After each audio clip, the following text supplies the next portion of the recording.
Nesse nosso bate-papo a respeito do quarto selo, percebemos aí uma coisa interessante.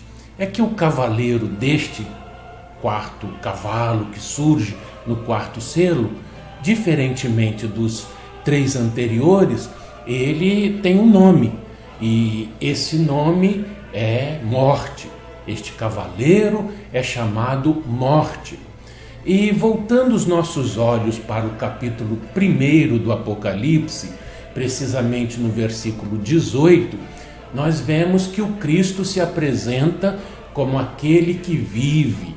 Esteve morto, mas está vivo pelos séculos dos séculos, e tem as chaves da morte e do inferno. Ter a chave é ser possuidor ou o proprietário. Quem tem as chaves de uma casa é seu proprietário ou seu possuidor, ninguém mais. Não é isso mesmo? O mesmo que esteve morto e tornou a viver é o que se apresenta ao anjo da igreja em Esmirna, cujos seguidores do Cristo são testados até a morte, e a quem ele aconselha ser fiéis até a morte para receber a coroa da vida.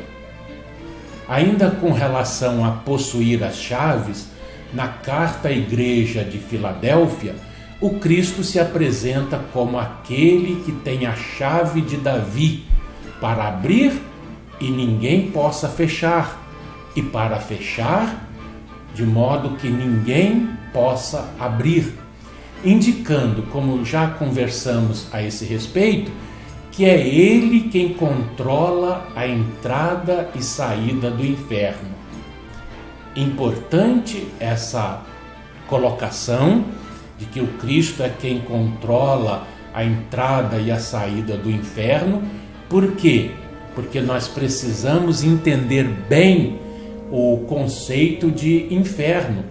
Inferno não é um lugar físico, mas sim um estado da alma.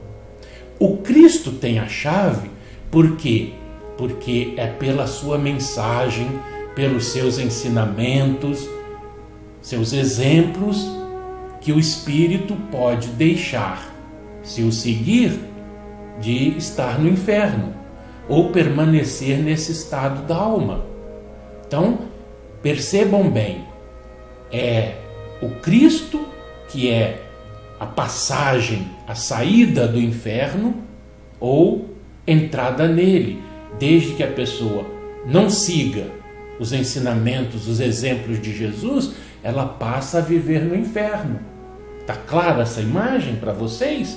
Ou, a partir da pessoa que, ou melhor, a partir do momento, aquela pessoa que está no inferno, a vida é um inferno, ela passa a seguir os ensinamentos de Jesus, que com os seus ensinamentos, suas palavras, abriu para ela a porta do inferno para ela sair, ela deixa o inferno.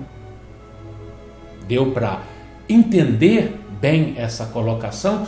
Por isso é que ele tem nas suas mãos a chave da morte e do inferno, né? Morte aqui, vamos já começar a entender como aquela segunda morte, que nós vamos estudar mais adiante.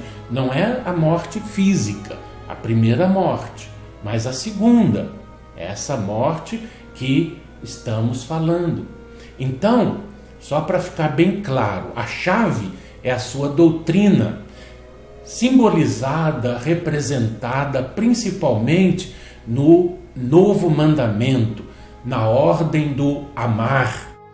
Amai-vos uns aos outros como eu vos amei. Para concluir por ora o quarto selo, pois voltaremos a ele enquanto avançamos no nosso estudo do Apocalipse, só nos resta dizer que após a passagem da morte, o que restar será consumido pelas feras da terra. Ou seja, aquilo que esse cavaleiro não dizimar, as feras da terra o farão, além delas se aproveitarem daquelas partes que esse cavaleiro dizimar. Para entenderem o que afirmamos, aconselhamos a leitura do capítulo 19, que nós já falamos da sua importância, versículos 17 e 18, que tratam da grande ceia de Deus. Deem depois uma chegadinha até o capítulo 19, avancem um pouco aí na Bíblia de vocês e deem uma lida. E vocês sabem qual é o fim da morte e o fim do inferno? No capítulo 20, versículo 14 deste Apocalipse, temos a resposta. É só avançar um pouquinho mais. A morte e o inferno foram lançados para dentro do lago de fogo. Perceberam isso? Esse é o fim da morte e o fim do inferno.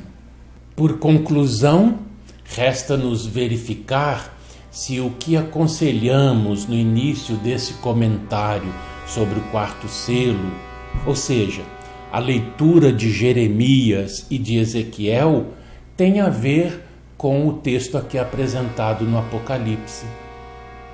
Vamos conferir. Profeta Jeremias, em seu capítulo 15, versículo 3, escreveu: porque os punirei com 4 sortes de castigos, diz o Senhor, com espada para matar, com cães para os arrastarem, e com as aves dos céus e as feras do campo para os devorarem e destruírem. E o profeta Ezequiel, capítulo 14, versículo 21. Porque assim diz o Senhor Deus: quanto ao mais, se eu enviar os meus 4 maus juízos, a espada, a fome, as bestas feras e a peste, contra Jerusalém, para eliminar dela homens e animais. Vocês concordam? Tem ou não tem a ver a leitura desses 2 profetas com o texto do quarto selo? A todos, o nosso fraternal abraço e até o próximo programa.